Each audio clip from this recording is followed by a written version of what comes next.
देखिए, राकेश टिकैत के खिलाफ एनएसए लगेगा, ठीक है। और जब तक वो अपनी नस्लों को पूरी तरह से बर्बाद नहीं कर देगा, सड़क पे भिखमंगों की तरह नहीं आ जाएगा, तब तक उसका आंदोलन ख़त्म नहीं होगा।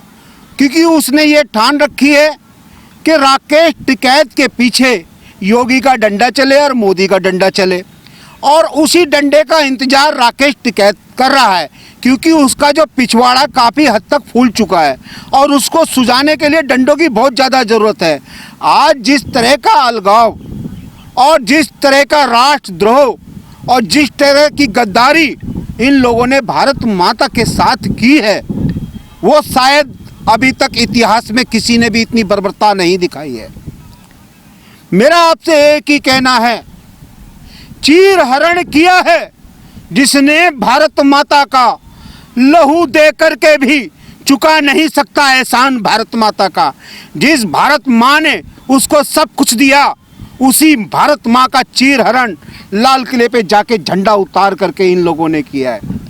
और झंडा उतार के उस पे क्या पीले रंग का झंडा लगाया है। थूकता हूँ ऐसे झंडे के ऊपर, थूकता हूँ जिसने भारत माता का अपमान किया है। और ऐसे आतंकवादी और गद्दारों के लिए या तो मैं मार दूंगा या मर जाऊंगा, मगर अपनी भारत माता की असमत पे आंच नहीं आने दूंगा।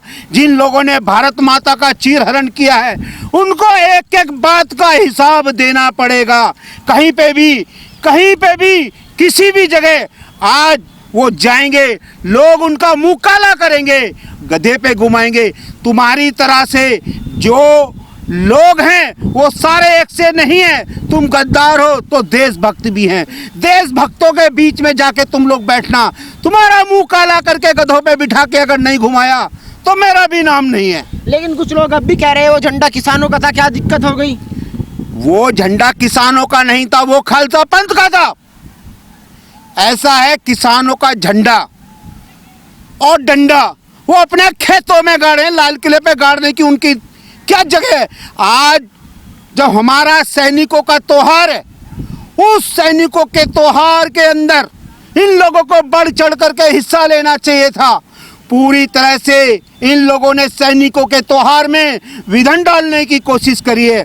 और ये किसान बड़बोले, बहरूपिये और भेड़िए और सियार ये बोलते हैं सेना में हमारे भी बच्चे भर्ती हैं। तुम अपने बच्चों को नहीं बकस सकते, अपने बेटों और बच्चों के साथ ये दुर्व्यवहार कर सकते हो कि उनके त्योहार में खलल डाल सकते हो, तो तुम्हारे ऊपर कौन विश्वास करेगा?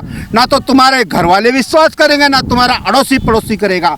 आज हो ये रहा है कि इनके पिछवाड़े में आतंकवादियों ने, दहशतगर्दों ने इतना धन ठूस दिया है ना, उस धन की बिना पर ये सारा आंदोलन चल रहा है। आज इनके लिए, मुफ्तखोरों के लिए, रहने के लिए, खाने के लिए, पीने के लिए ब्रांडेड दारू और सब कुछ इतना इंतजाम कर दिया गया है।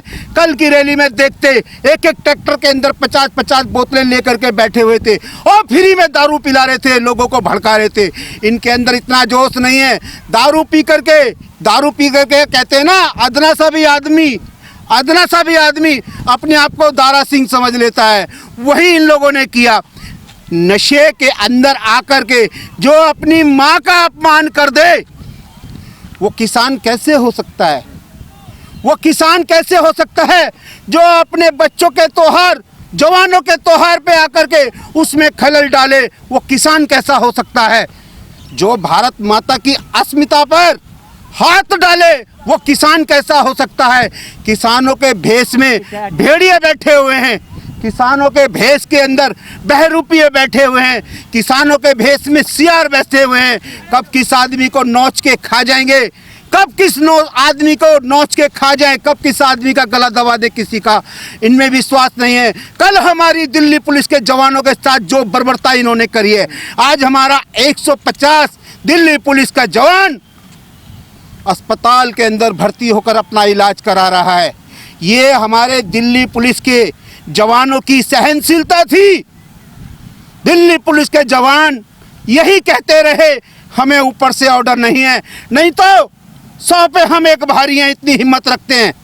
उनको छूटती तलवार चलाने की, डंडे चलाने की, फरसे चलाने की, और हमारे पास तो ये प्लास्टिक का डंडा है, इसको भी चलाने की अनुमति नहीं है। अच्छा, दिल्ली पुलिस के साथ इतनी बड़ी बर्बरता हो गई। आपने देखा जो दिल्ली के मुखिया है अरविंद केजरीवाल, कुछ दिन पहले कह रहे थे हम इनका स्वागत करते हैं जो किसान आ रहे हैं, फ्री में रसोई चला दी, वाईफाई दे दिया, लेकिन दिल्ली पुलिस के जवान पीटे गए। कल से अब तक उनका कोई मुंह नहीं खुला। शाहीन बाग में भी ऐसा ही हुआ था। ऐसा है जी, ये केजरीवाल एक शियार और एक भेड़िया है, एक शियार और एक भेड़िया है।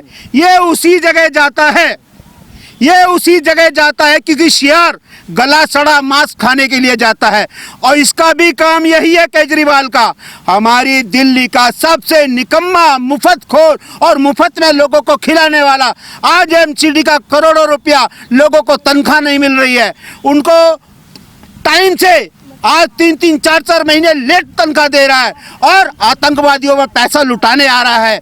इतना पैसा लुटाता है आतंकवादियों के ऊपर, कहाँ से आ रहा है? अपनी जमीन बेच के लेके आया था, तेरे बाप दादा पुश्तैनी जायदाद छोड़ गए थे, वो बेच करके हम दिल्ली वालियों का पैसा तू आतंकवादियों में लुटा रहा है, और कहता है ट्रैक्टर रैली लेके आओ, मैं दिल्ली में तुम्हारा स्वागत करूंगा। अरे दिल्ली का जो तूने सत्यानाश करना था वो तूने कर दिया, और तेरी वजह से ही अलगाववादियों की हिम्मत बढ़ गई। जब दिल्ली का राजा बोल रहा है कि आ जाओ मेरी दिल्ली में, मैं तुम्हारा स्वागत करूंगा, तो कोई कैसे नहीं आएगा? वो तो सिर उठा के आएगा, सिर के बल चल के आएगा। और सारी जो राजनीति और जो तुष्टीकरण इसने किया है, ये सारा केजरीवाल का ही किया धरा है। आज केजरीवाल और केजरीवाल के चमचे आकर के बोलते हैं जो किसानों ने किया हम उसके लिए शर्मिंदा हैं। योगेंद्र यादव गंदी नाली का कीड़ा, हरामखोर, किसानों को शह देने वाला, कल तक यही बोलता था किसान अपना हक मांग रहा है। आज हिंदुस्तान अपना हक मांग रहा है। जो उसकी बेइज्जती की है योगेंद्र यादव, उसका तुझे जवाब देना पड़ेगा। आज हमारे देश की राजनीति और हमारे देश का पूरा विपक्ष इस गंदा रक्त चरित और गंदी राजनीति के अंदर लिप्त हो गया है कि उसे हिंदुस्तान का भला नजर नहीं आ रहा। आज इन लोगों ने हिंदुस्तान की इंटरनेशनल बेइज्जती कराई है। पाकिस्तान के अंदर जितने भी हिजड़े हैं, ताली पीट पीट करके, छाती ठोक ठोक के खुशियां मना रहे हैं। जो कल तक मातम बनाने वाले थे, हिंदुस्तान की खुशियां से जलने वाले थे, आज उनके चेहरे खुशी से लाल हो गए हैं, क्योंकि हिंदुस्तान के अंदर चंद किसानों के नाम पे आतंकवादी घुस करके अपना आतंक फैलाने की कोशिश कर रहे हैं। अरे हमारे दिल्ली के अंदर 5000 ट्रैक्टर की दिल्ली पुलिस के जवानों ने इजाजत दी। 50,000 ट्रैक्टर लेकर के घुसने की कोशिश करते हो, और हमारे दिल्ली पुलिस के कमिश्नर ने उनको इजाजत दी। आप निहत्थे आओगे, डंडा भाला नहीं लाओगे, हथियारों से लैस होकर के दिल्ली के अंदर घुसते हैं। निहत्थे पुलिस वालों के पास, जिनके पास पुलिस का डंडा जो प्लास्टिक का होता है, अगर कहीं मारता भी है आदमी तो असर नहीं होता। उन पुलिस वालों के ऊपर ऐसे आक्रमण करते हो जैसे कोई तुम्हारा पुश्तैनी दुश्मन हो, जैसे पाकिस्तानी हो। वहाँ तुम्हारी नहीं चलेगी। जहाँ तुम्हारे गद्दार भाई बैठे हैं वहाँ जाकर के अपनी राजनीति चमकाओ, और उन लोगों से जो तुमने खाया पिया, जितना पैसे का हिसाब किताब लिया दिया है, उसका सारा हिसाब किताब उन खालिस्तानियों को जाके दिखाओ, दिल्ली वालों को मत दिखाओ। अच्छा, कुछ लोग कह रहे थे कि ये अन्नदाता है। क्या अन्नदाता ऐसा ही होता है? देखिए, अन्नदाता नहीं है, इसमें भिखारी गैंग शामिल हो गया। भिखारी गैंग। अब मैं आपको उसकी बात बताता हूं।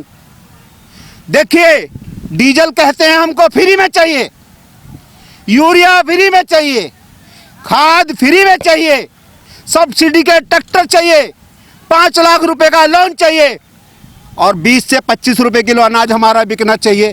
अरे ये अन्नदाता कहाँ रह गए? तो लुटेरे बन गए, लुटेरे। एक अन्नदाता के नाम पे सहानुभूति, जो भारतीय जनता पार्टी, हिंदुस्तान की सरकार की जो सहानुभूति थी, वो इन लोगों ने खो दी है।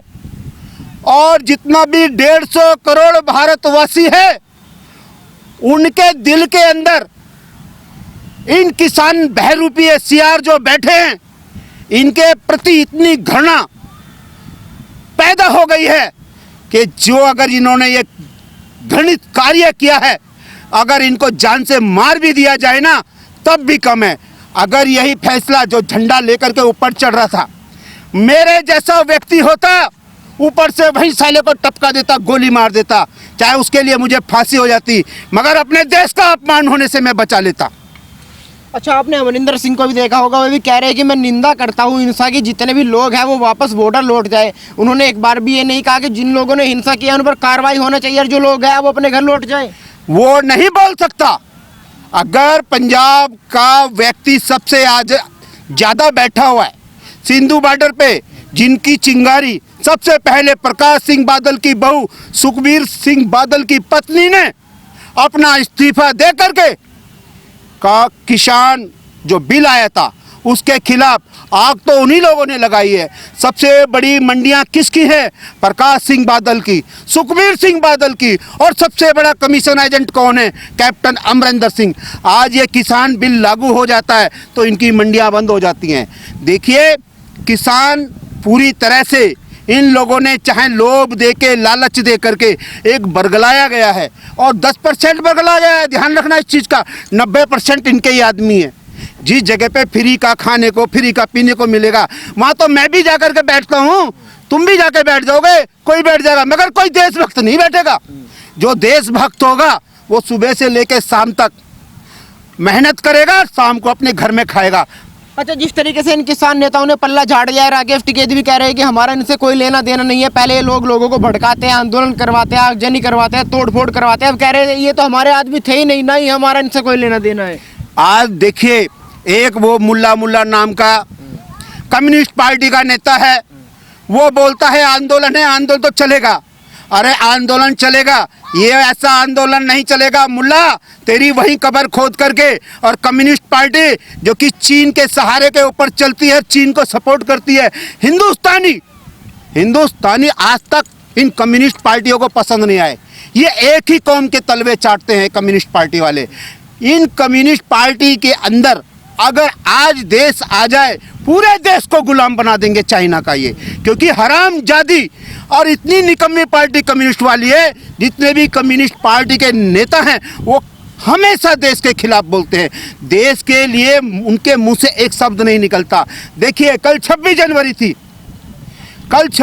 थी, रिक्शे वाला भारत का झंडा लगा के चल रहा था, एक सड़क पे छोले भटूरे बेचने वाला भारत का झंडा लगा के चल रहा था, एक साइकिल वाला वो अपने साइकिल के ऊपर तिरंगा झंडा लगा के चल रहा था, 3 व्हीलर वाला, कार वाला, सभी लोग तिरंगा झंडा लगा के चल रहे थे। अरे गरीब लोग तो अपना पूरा का पूरा सहयोग इस देशभक्ति के साथ इस देश को देते हैं, और ये इनको अच्छा पैसा, सब कुछ खाने को, सारी सुविधाएं मिली हैं। यही लोग देश के साथ गद्दारी करते हैं। और सरबजीत सिंह पुन्नू खालसा का लीडर, उसको मैं ये बोलना चाहता हूँ, खालिस्तानी भूल गया वो दिन जब इंदिरा गांधी ने भिंडरावाला लोंगोवाला को स्वर्ण मंदिर के अंदर घुस के ठोक दिया था। ऐसे ही तुझे भी बहुत जल्दी ठोका जाएगा, क्योंकि हिंदुस्तान के अंदर ज़्यादा समय सीमा नहीं होती है अराजकता के लिए, ज़्यादा समय सीमा नहीं होती गद्दारों के लिए, ज़्यादा समय सीमा नहीं होती है अच्छा, देश को नोचने वालों के लिए।